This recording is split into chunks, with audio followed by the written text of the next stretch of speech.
Hello students, আমি Nitish sir জ্ঞানজ্যোতি coaching সেন্টারের পক্ষ থেকে তোমাদের প্রত্যেককে জানাই আরো একবার স্বাগত। তো স্টুডেন্টস, আজকে আমি তোমাদের সঙ্গে আলোচনা করব CBCS fifth semester DSE Bengali last minute suggestion 2024। আজকের এই সাজেশনটা কিন্তু উপন্যাস থেকে হবে। হ্যাঁ, ঠিকই শুনছো, উপন্যাস থেকে হবে। যারা যারা উপন্যাস পোর্শনটা পড়ছো তাদের জন্য কিন্তু আজকের এই সাজেশনটা, এবং আগামীকালকে আমি নিয়ে আসবো তোমাদের জন্য ছোট গল্প থেকে লাস্ট মিনিট সাজেশন। হ্যাঁ, ছোট গল্প থেকে লাস্ট মিনিট সাজেশন আসবে আগামীকালকে। একেবারে আজকে উপন্যাস থেকে একেবারে লাস্ট মিনিট সাজেশন নিয়ে চলে এসেছি। তো নর্থ বেঙ্গল ইউনিভার্সিটির আন্ডারে যারা বিভিন্ন কলেজগুলোতে পড়াশোনা করছো তাদের বলবো তোমরা প্রত্যেকেই চ্যানেলটিকে সাবস্ক্রাইব করে পাশে থাকা বেল আইকন অল প্রেস করে রাখো, যাতে নেক্সট টাইম থেকে কোনো ভিডিও আপলোড করলে তার নোটিফিকেশন সবার আগে তুমি পেতে পারো। এছাড়া অনলাইনে তোমরা যদি আমাদের সেন্টার জয়েন করতে চাও এই সেমিস্টার বা আগামী সেমিস্টার থেকে, তাহলে অবশ্যই যোগাযোগ করো আমাদের অফিসিয়াল নাম্বার 7076398606 নাম্বার অথবা 6295916282 নাম্বার। তোমাদের টোটাল কোর্স ফি রয়েছে, যারা পাস কোর্সের স্টুডেন্টরা রয়েছে তাদের 499 রুপিস, এবং যারা অনার্স কোর্সে রয়েছে তাদের কিন্তু টোটাল 1500 রুপিস আমাদের ফিফথ সেমিস্টারের পুরো কোর্স ফি। তো দেরি কিসের, আজই যোগাযোগ করতে পারো আমাদের জ্ঞানজ্যোতি কোচিং সেন্টারে। চলো আলোচনা করছি সবার প্রথমে 12 নম্বরের প্রশ্নগুলোকে নিয়ে, তারপরে 6, তারপরে 3। 12 নম্বরের যে প্রশ্নগুলো গুরুত্বপূর্ণ সেগুলোর মধ্যে সামাজিক উপন্যাস কাকে বলে, কৃষ্ণকান্তের উইল উপন্যাসকে সামাজিক উপন্যাস বলা যায় কিনা তা আলোচনা করো। পরবর্তী প্রশ্ন, কোন কোন বৈশিষ্ট্যের নিরিখে রোহিণীকে আধুনিক নারী চরিত্র বলে আখ্যায়িত করা যায় আলোচনা করো।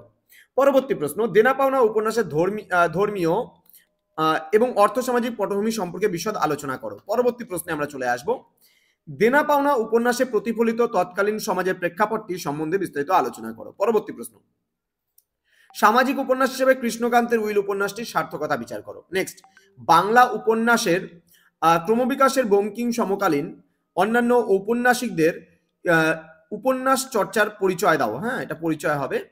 নেক্সট বলছে, বাংলা উপন্যাসের ক্রমবিকাশে রবীন্দ্রনাথ ঠাকুরের ভূমিকা নিরূপণ করো। নেক্সট, দেনা পাওনা উপন্যাসের নরনারীর মনস্থাপিত ঘাত প্রতিঘাত সম্পর্কে আলোচনা করো। নেক্সট, বাংলা উপন্যাসে মহাযুদ্ধের প্রভাব সম্পর্কে আলোচনা করো। পরবর্তী প্রশ্ন, দেনা পাওনা উপন্যাসের ষোড়শী চরিত্রের মধ্যে, এটা মধ্যে হবে যে সে নয়, এটা যে দৈত্য সত্তার রূপ পরিগ্রহ হয় তার পরিচয় দাও। নেক্সট, উপন্যাসের সংজ্ঞা ও আঙ্গিক উপাদান নিরূপণ প্রসঙ্গে দেনা পাওনা উপন্যাসের গঠন রীতি আলোচনা করো। লাস্ট প্রশ্ন, রোহিণী অপেক্ষা গোবিন্দলাল নিষ্প্রভ মন্তব্যটি যথার্থতা বিচার করো। এবার 6 নম্বরের যে প্রশ্নগুলো রয়েছে সেই প্রশ্নগুলো নিয়ে আলোচনা করো। প্রথম প্রশ্ন, কৃষ্ণকান্তের উইল উপন্যাসের হরলাল চরিত্রটি বিশ্লেষণ করো। নেক্সট, ষড়শী কিভাবে অলকাতে রূপান্তরিত হলো সে সম্পর্কে সংক্ষিপ্ত পরিচয় দাও। নেক্সট, কৃষ্ণকান্তের উইল উপন্যাসে মাধবীনাথ চরিত্রের গুরুত্ব আলোচনা করো। নেক্সট, কৃষ্ণকান্তের উইল উপন্যাসের পরিশিষ্ট অংশটির গুরুত্ব লেখো। নেক্সট, দেনা পাওনা উপন্যাসের ষড়শী চরিত্র সম্পর্কে আলোচনা করো। নেক্সট, দেনা পাওনা উপন্যাসে উল্লেখিত চণ্ডী মণ্ডপের কার্যপ্রণালী সংক্ষেপে উল্লেখ করো। নেক্সট রয়েছে বাংলা উপন্যাসে কল্লোলের প্রভাব কতখানি। নেক্সট, কৃষ্ণকান্ত চরিত্র সম্পর্কে সংক্ষিপ্ত আলোচনা করো। নেক্সট, বারুণী সরোবরের পরিচয় দাও কৃষ্ণকান্তের উইল উপন্যাসে, এই সরোবরের ভূমিকা আলোচনা করো। নেক্সট, কৃষ্ণকান্তের উইল উপন্যাসে উইল কতবার এবং কি কি পরিবর্তন হয়েছিল। নেক্সট, বাংলা উপন্যাসে দেশভাগের প্রভাব সম্বন্ধে আলোচনা করো। নেক্সট, প্রথম ও দ্বিতীয় বিশ্বযুদ্ধের মধ্যবর্তী সময়ে রচিত বাংলা উপন্যাসের গতি প্রকৃতি সম্পর্কে বিস্তারিত আলোচনা করো। পরবর্তী প্রশ্ন, কৃষ্ণকান্তের উইল নায়িকা চরিত্রটি গ্রহণযোগ্যতা বিচার করো। 3 নম্বরের জন্য যে প্রশ্নগুলো পড়বে, দেনা পাওনা উপন্যাসে দেনাদার এবং পাওনাদার কে বা কারা। পরবর্তী প্রশ্ন, বাংলা সাহিত্যের যে কোনো 3 জন মহিলা উপন্যাসিকের নাম উল্লেখ করে তাদের একটি করে উপন্যাসের নাম লেখো। নেক্সট, বঙ্গভঙ্গ আন্দোলনের প্রেক্ষাপটে লেখা 3টি উপন্যাসের নাম লেখো। নেক্সট, যতদিন তুমি ভক্তির যোগ্য ততদিন আমারও ভক্তি, যতদিন তুমি বিশ্বাসী ততদিন আমারও বিশ্বাস। বক্তাকে কাকে উদ্দেশ্য করে কথা বলা হয়েছে, এই মন্তব্যটির কারণ কি। নেক্সট, গোবিন্দলাল রোহিণীকে নিয়ে কোথায় উঠেছিল, জায়গাটি কোন জেলায় অবস্থিত, ওই স্থান দিয়ে বয়ে যাওয়া নদীটির নাম কি। নেক্সট, ষোড়শীর পূর্ব নাম কি ছিল, সে কোথাকার ভৈরবী ছিল, সেই মন্দিরটিকে স্থাপন করেছিলেন। পরবর্তী প্রশ্ন, আলালের ঘরে দুলাল গ্রন্থটি কার লেখা, এই গ্রন্থে বাংলা উপন্যাসের 2টি উল্লেখযোগ্য বৈশিষ্ট্য লেখো। নেক্সট, বঙ্কিমচন্দ্র চট্টোপাধ্যায়ের কৃষ্ণকান্তের উইল উপন্যাসটির মধ্যে কোন সামাজিক সমস্যার উল্লেখ রয়েছে, সেই সমস্যা কোন বিষয় প্রকাশ পায়। নেক্সট, কল্লোল গোষ্ঠীর 3 জন উপন্যাসিকের নাম এবং তাদের একটি করে উপন্যাসের নাম লেখো। নেক্সট, তৎকালীন বিধবা বিবাহ সমস্যা প্রভাব ফেলেছে শরৎচন্দ্র চট্টোপাধ্যায় এমন 3টি উপন্যাসের নাম লেখো। নেক্সট, কৃষ্ণকান্তের উইল উপন্যাসের প্রথম উইলে হরলাল ও গোবিন্দলাল সম্পত্তির কতখানি করে অংশ পেয়েছিল, তাছাড়া আর কে কে সম্পত্তির অংশ কতটুকু পেত। পরবর্তী প্রশ্ন, নারীর এক জাতীয় রূপ আছে যাকে যৌবনের অপর প্রান্তে না পৌঁছিয়া পুরুষে কোনোদিন দেখিতে পায় না। দেনা পাওনা উপন্যাসের এই উদ্ধৃতিটির ব্যাখ্যা করো। দেনা পাওনা উপন্যাসে বর্ণিত ভৈরবী জীবনের পরিচয় দাও। নেক্সট, কৃষ্ণকান্তের উইল উপন্যাসে হরলাল চরিত্র সম্পর্কে আলোচনা করো।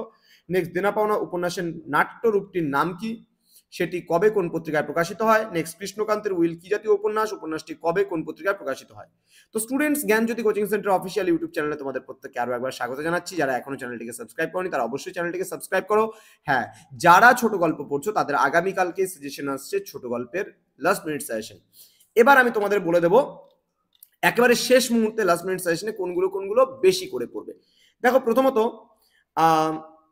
সামাজিক উপন্যাস কাকে বলে, কৃষ্ণকান্তের উইল উপন্যাসকে সামাজিক উপন্যাস বলা যায় কিনা, এই প্রশ্নটা তো খুবই গুরুত্বপূর্ণ, ভালো করে পড়বে। ওকে, নেক্সট বলছে দেনা পাওনা উপন্যাসে প্রতিফলিত তৎকালীন সমাজের প্রেক্ষাপটটি, এটাও ট্রিপল স্টার। বাকিগুলো তো পড়তে হবে, বাংলায় কিন্তু একেবারে যে বলবো হুবহু কমন সেটা কিন্তু কোনোদিনও পাবে না। তবে লাস্ট মুহূর্তে বলে দিচ্ছি যে কোন কোন প্রশ্নগুলো একটু বেশি ফোকাস করবে। ওকে, পরবর্তী প্রশ্ন, উপন্যাসটির সার্থকতাটা পড়বে, একটু ভালো করে পড়ো এটা। নরনারীর মনস্তাবিত ঘাত প্রতিঘাত সম্পর্কে আলোচনা, এটাও ভালো করে পড়বা। আচ্ছা, দেনা পাওনা উপন্যাসে ষড়শী চরিত্রের মধ্যে যে দৈত্য সত্তার রূপ পরিগ্রহ হয়েছে, এই প্রশ্নটাও ভালো করে পড়তে হবে। ঠিক আছে, এই প্রশ্নটা 6 এর জন্য পড়ো। হ্যাঁ, এটা আচ্ছা। এবার তোমাদের এই হরলালটা খুব গুরুত্বপূর্ণ প্রশ্ন। ষোড়শী কিভাবে অলকাতে পরিণত হলো, এটাও গুরুত্বপূর্ণ প্রশ্ন। আচ্ছা, মাধবীনাথ চরিত্র, এটা হালকার উপর দিয়ে দেখে নিবে। তোমার উপন্যাসে পরিশিষ্ট, এটাও হালকা। ষড়শী চরিত্র ভেরি ভেরি ইম্পর্টেন্ট, ভালো করে পড়বে। চণ্ডী মণ্ডপের কার্যপ্রণালী হালকা করে পড়বে। কৃষ্ণকান্ত চরিত্রটা মোটামুটি দেখবে। বারুণী সরোবরটা খুব ভালো করে পড়ো। হ্যাঁ, উইল পরিবর্তনটা ভালো করে পড়ো, খুব ভালো করে। দেশভাগের প্রভাব, এটাও ভালো করে পড়ো। ঠিক আছে, বাকিগুলো হালকার উপর দিয়ে। আর ছোট প্রশ্ন তো বলার কিছু নেই, এগুলো সবই মোটামুটি পড়তে হবে। ইতিহাস ভূগোলের মতো বা রাষ্ট্রবিজ্ঞানের মতো একেবারে হুবহু সাজেশন 3 মতো দেওয়া পসিবল না। বাকি ইতিহাস বা তোমার রাষ্ট্রবিজ্ঞানে একদম হুবহু কমন আসতে পারে, এতটুকু বলতে পারি, কিন্তু বাংলার ক্ষেত্রে সেটা পসিবল নয়। এই লাস্ট মিনিট সাজেশনে আমরা খালি বলে দিচ্ছি যে যেই প্রশ্নগুলোকে একদম লাস্ট মুহূর্তে খুব ভালো করে ফোকাস করবে, সেই প্রশ্নগুলোই বলে দিলাম। তো তোমরা অনলাইনে যদি যুক্ত হতে চাও পরবর্তী সেমিস্টার থেকে, আমাদের সেন্টারে জয়েন করো। মোস্ট ট্রাস্টেড, তোমাদের একমাত্র নির্ভরযোগ্য প্রতিষ্ঠান বলতে পারি, সেটা হচ্ছে জ্ঞানজ্যোতি কোচিং সেন্টার। দেখা হচ্ছে খুব তাড়াতাড়ি আরো একটা নতুন ভিডিও নিয়ে। তোমরা প্রত্যেকে ভালো থেকো, সুস্থ থেকো। Thank you so much, thanks for watching. After all, thank you.